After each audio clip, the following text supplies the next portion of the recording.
So 25 years ago, we were young people. There was not much space for youth engagement. We were inspired to change this narrative, the continued exclusion of young people in the development of their countries. And the Youth Alive name came from the Youth Alive movement, which was at that time a Catholic church intervention. And it was in response to HIV/AIDS, which was ravaging the continent at that point.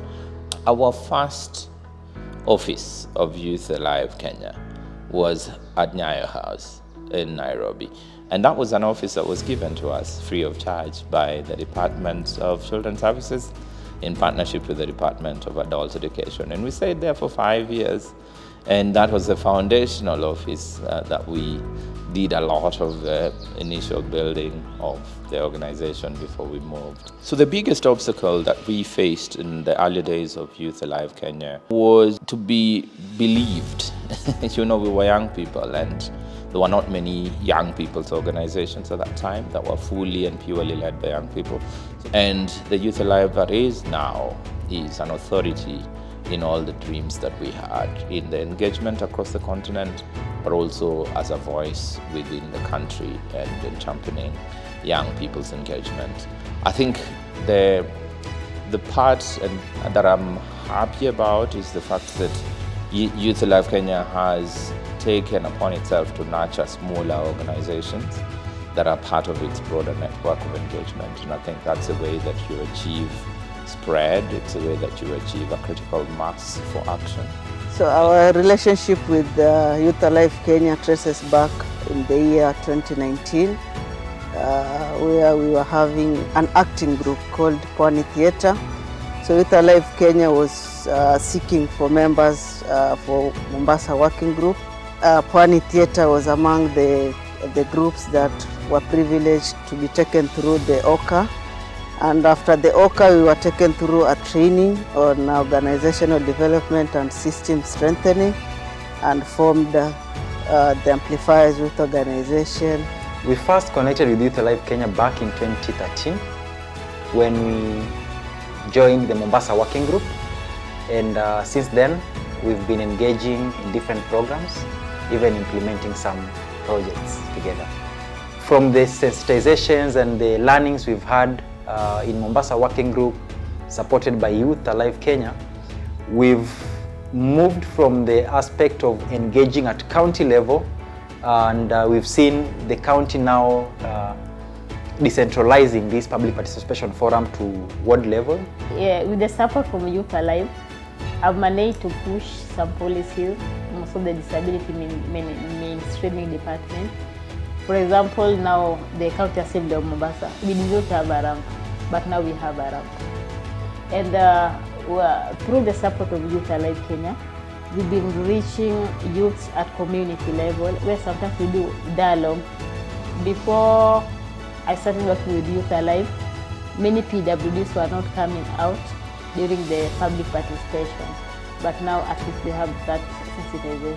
And so probably that's the one that pleasantly surprised me, that that investment has happened, and you have all the working groups and all these youth organizations across the country that are actively working in their communities. Youth Alive Kenya is a reliable partner and supporter. When we came to join Youth Alive Kenya, there was a call for a grant from LSU called Youth Cooperation Initiative, YCI, and we were able to apply it, and in fact we got around 60,000 SEK, and Youth Alive Kenya has been consistent. Every year we have been having training with them. One specially unique thing about the Youth Alive that I really love, or we do appreciate as an organization, is the inclusivity, where they empower people with disability to go and make an impact to the community regardless of their disability. And through Youth Alive Kenya, they've managed even to support our organization in the administrative work, where sometimes they pay for us rent, they support our activities at community level. One unique thing that Youth Alive Kenya has is the fact that they work through working groups. They acknowledge the strengths of youth organizations in different counties, and through that we've seen a number of young youth-led organizations coming up, being strengthened through different programs that Youth Alive Kenya runs. Different from other organization is that that organization only comes one in a life and they disappear. Youth Alive Kenya has remained, and they have also put our data in their website.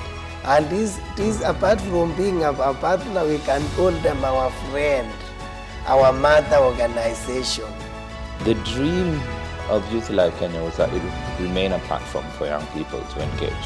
And my dream is that another 25 years from now, Youth Alive would be the to-go-to organization for issues of young people, that it would have generated the leaders that we want, that in every corner of the Kenyan society you would find a Youth Alive Kenya alum. In the future, I see myself like having a whole project funded by Youth Alive. At amazing group of PWDs, we celebrate Youth Alive at 25.